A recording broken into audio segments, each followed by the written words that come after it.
जनमत की पुकार में आपका स्वागत है। जब से राहुल गांधी विपक्ष के नेता बने हैं, तभी से कांग्रेस के कार्यकर्ताओं में जोश देखा जा रहा है। इससे पहले कार्यकर्ता सुस्त पड़े दिख रहे थे, लेकिन अब पुराने वरिष्ठ नेताओं व कार्यकर्ताओं में भी अलग ही उमंग देखा जा रहा है। दिल्ली में कांग्रेस के सभी कार्यकर्ता पार्टी का झंडा लहराते दिख रहे हैं। खासकर जब से देवेंद्र यादव दिल्ली कांग्रेस के अध्यक्ष बने हैं, तब से सभी कांग्रेसी अपने अपने घरों में पार्टी का झंडा लगाकर आगामी दिल्ली विधानसभा चुनाव का बिगुल फूंक रहे हैं। लगातार आम आदमी पार्टी और भाजपा के खिलाफ बयानबाजी कर रहे हैं। पिछले 70 सालों में कांग्रेस ने क्या कुछ किया, इस बात का भी जिक्र कांग्रेसी कर रहे हैं। दिल्ली विधानसभा चुनाव और राहुल गांधी को लेकर जनमत की पुकार के मुख्य संपादक आर.के. जायसवाल ने कांग्रेस नेता जे.एस. नेयोल से बातचीत की है। सुनिए उन्होंने क्या कहा।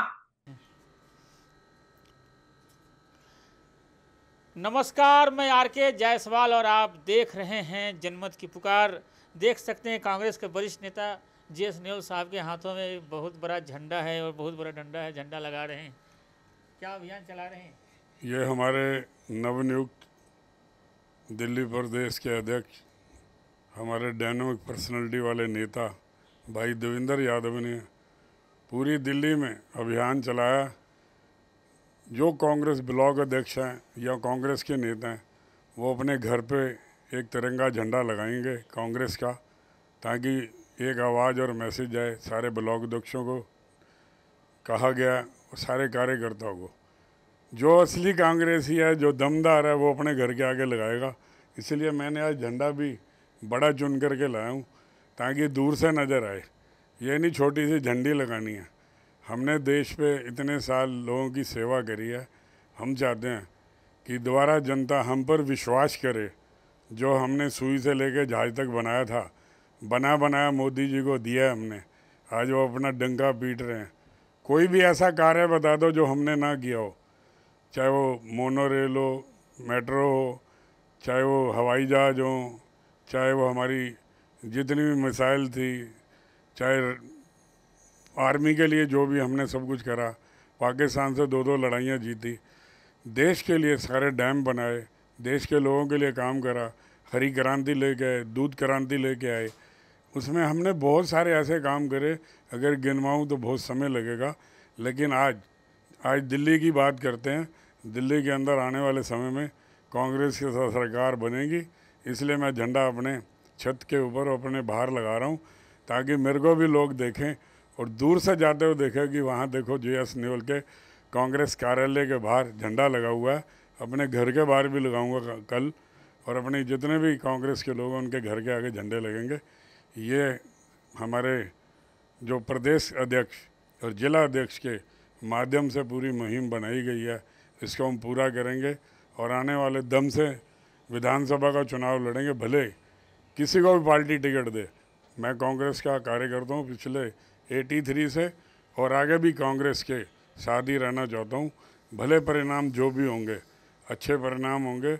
जैसे राहुल गांधी ने आज पूरे देश में डंका बजाया, जिसको पप्पू और क्या क्या बोलते थे, उस पप्पू ने लोकसभा के अंदर इनको जवाब दिया। इनकी शक्लें देखने वाली थी। मैं तो साफ बोलना चाहता हूँ, सच्चाई कभी छुप नहीं सकती। कभी बनावट के फूलों से खुशबू आ नहीं सकती, कभी कागज़ के फूलों से।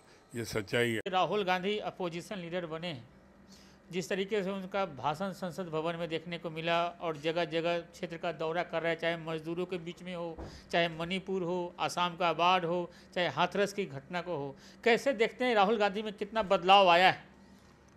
राहुल गांधी में जो पद यात्रा करी थी इन्होंने 2 टाइम में, पूरे देश के अंदर लोगों की समस्या का उन्होंने सारी बातें सुनी थी। लोगों के बीच में जाकर लोगों की दुख की बात और लोगों को प्यार दिया। उसी के माध्यम से जो हमारी गठबंधन की जो सीटें थी, वो इतनी लगभग थोड़ी सी कमी रह गई, नहीं तो सरकार भी बनती। लेकिन उनका कर्तव्य बनता है, अब जैसे वो पूरी मेहनत कर रहे हैं और पूरे देश के अंदर सारी समस्याओं को लेकर उन्होंने अपनी लोकसभा के अंदर जो उन्होंने अपनी बात रखी। आपने देखा होगा अपोजिशन के सरकार में वर्तमान जो मंत्री थे, प्रधानमंत्री भी उठ करके बोलने लगे, क्योंकि सच्चाई बोल रहे थे। वो लोगों की आवाज़ थी, वो उसको रख रहे थे। ऐसा नहीं इन्होंने अपने मन से कोई बातें रखी हैं। जो पब्लिक की बातें थी, सच्चाई थी, चाहे वो मणिपुर की हो, चाहे बेरोजगारी की हो, चाहे नोटबंदी की हो, जो भी उन्होंने आवाज़ उठाई, देश की जो आवाज़ थी वही उन्होंने उठाई, वो सच्चाई थी। फिर हिंदुओं के नाम पर जो उन्होंने मुद्दा बनाने की कोशिश करी, वो जो हमारे हिंदुस्तान के जो सर्वा जो हमारे बाबा हैं, जो हमारे हिंदू धर्म के शंकराचार्य हैं, उन्होंने उस बात को क्लियर भी कर दिया कि राहुल गांधी ने ऐसा कुछ नहीं कहा। वो बात भी उनकी दब के रह गई। आज देखो देश में हालत क्या है, काम नहीं है, बेरोज़गारी है। किस पोजीशन में थे, आज 10 साल में हम कहाँ खड़े हैं। अपनी पीठ थपथपाने से नहीं होता। बीजेपी खाली बोलती है, अगर काम किया होता तो 400 पार का जो नारा था वो उनका पूरा होता। वो हमारे हिंदुस्तान के स्वर्गीय राजीव गांधी थे, जिन्हें 400 पार सीटें करके दिखाई थी।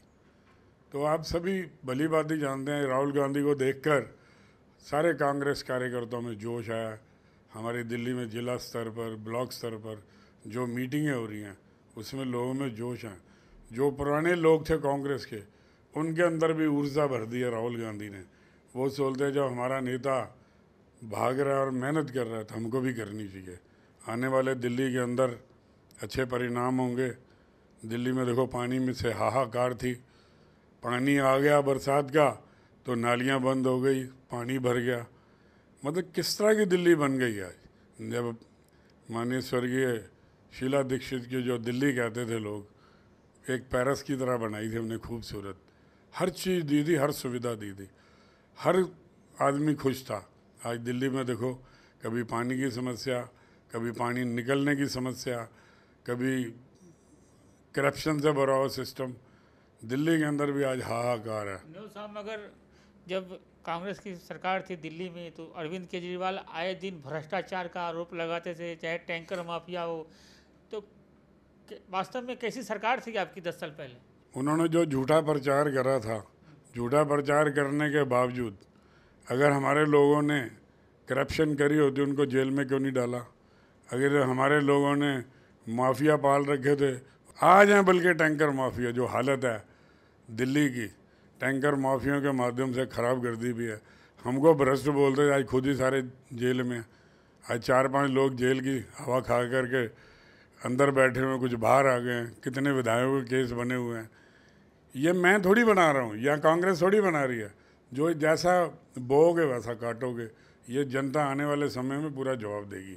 इन्होंने झूठ के पुलिंदे हैं। ये पंजाबी भी कहते हैं ना, झूठा दी पंड है ने, जो गठड़ी लेके सिर पे चलते हैं ना, पंजाबी जो पंड कहते हैं। ये पंजाबी में झूठा दी पंड है, झूठों की गठड़ी है। ये कुछ नहीं करने वाले। इन्होंने खाली और खाली लोगों को झूठ बोल कर बहकाया। आम आदमी पार्टी के एक नेता का बयान आया है कि दिल्ली में गठबंधन करके उन्होंने गलती किया, नहीं तो 7 सीटें आम आदमी पार्टी जीत सकती थी। मैं पंजाबी हूँ, पंजाबी गर्व से कहते हैं, पूरे हिंदुस्तान, पूरी दुनिया में नाम है पंजाबियों का। पंजाब के लोगों ने कहा था हम आम पार्टी से समझौता नहीं करेंगे। अगर दिल्ली में समझौता नहीं होता, पंजाब में 2 सीटें और बढ़ती और दिल्ली में सारी सीटें कांग्रेस पार्टी लेके जाती। जब लोगों के पास जा रहे थे, लोगों ने कहा भ्रष्ट लोगों के साथ आप खड़े हो, तो हमको बहुत अफसोस हो रहा था। लेकिन जो राष्ट्रीय नीति थी, जो हमारे बड़े नेताओं की नीति, उसको हम स्वीकारा, लेकिन दुखित थे। पहले हम उनके साथ चुनाव लड़ रहे थे एक होकर, अब उनके बीच में जाएंगे, उनकी बुराई करेंगे। लेकिन जनता सब जानती है, आपको परिणाम बताएंगे आने वाले समय के अंदर। विधानसभा चुनाव 6 महीने बाद है, क्या क्या मुद्दे बनाने वाले हैं, क्या क्या समस्याएं लोग गिना रहे हैं? जो बिजली पानी फ्री का मुद्दा था वो तो ख़त्म हो गया। आज मैं पीतमपुरा में खड़ा था, वहाँ झुग्गी के लोग आ गए, कहते बिल बढ़ के आ रहे हैं, पानी के बिल आने लग गए हैं। हालत ख़राब है। वो झूठा जो सिस्टम था वो सब भेंट चढ़ चुका है। जो इन्होंने बना रखी थी, वो छोटे छोटे हॉस्पिटल बड़े छोड़ करके छोटे छोटे इन्होंने मोहल्ला क्लिनिक बनाई हुई थी, वो सारी फ्लॉप हो चुकी हैं। उसमें डॉक्टर देखो, किसी की डिग्री नहीं है, कुछ नहीं है।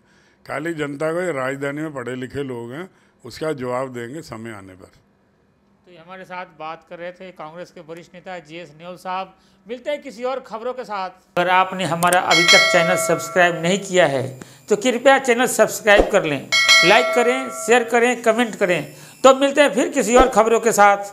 नमस्कार।